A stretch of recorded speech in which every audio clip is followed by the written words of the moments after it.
Sunday আমাদের একটা অন্নপ্রাশনের invitation ছিল, তাই স্যাটারডে রাত্রেবেলাতেই পুপুন বলে রেখেছিল যে আমার ঘুম থেকে ওঠার সময় থেকে ভ্লগটা তুমি রেকর্ড করবে, নাহলে কিন্তু চলবে না।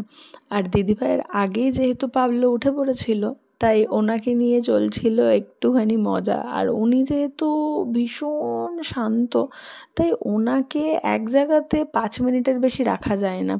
এখন আবার দাঁতও হয়েছে, তাই কামড়ানোর ইন্টেনশনটাও বেড়েই গেছে।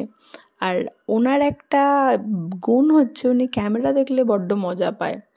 আর দিদিভাইও যখন ঘুম থেকে উঠে পড়েছে, আর দিদিভাইয়ের ফার্স্ট কাজটাই তাকে বিঙ্গোকে কী করে ডিস্টার্ব করব। তাই নিচে নেমে এসে ব্রাশ করতে করতে বিঙ্গোর ঘুমটা কী করে ভাঙানো যায় সেটা দেখাটাই দিদিভাইয়ের প্রাইমারি কাজ ছিল। দেন স্নান করাটা তো সেকেন্ডারি, না করলেও চলে। দেন আমরা রেডি হয়ে গিয়েছিলাম।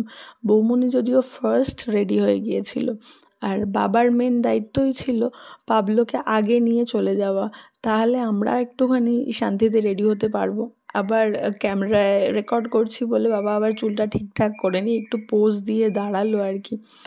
আর পুপুন যেহেতু আছে, পিপিন তো রেকর্ড করবেই, দুজনের সাজটাও একটু রেকর্ড করা হলো। আর ইনভিটেশন বাড়িতে গিয়ে পুপুনের কান্নাটা শুরু হচ্ছিল যে ওকে কেন দেওয়া হচ্ছে না ভ্লগ রেকর্ড করতে।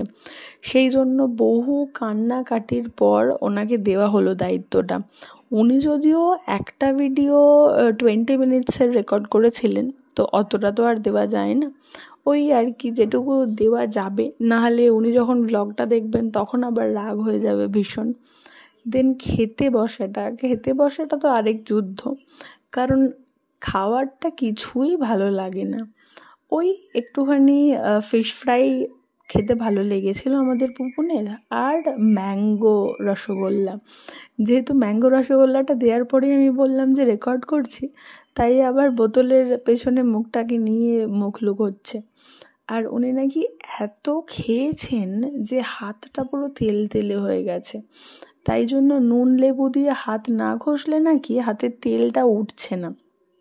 যেটা প্রসেসটা আমাকেও শেখালো আস্তে আস্তে, কিভাবে কতক্ষণ ধরে হাতটাকে ঘষতে হয়, তারপর নাকি তেলটা ওঠে।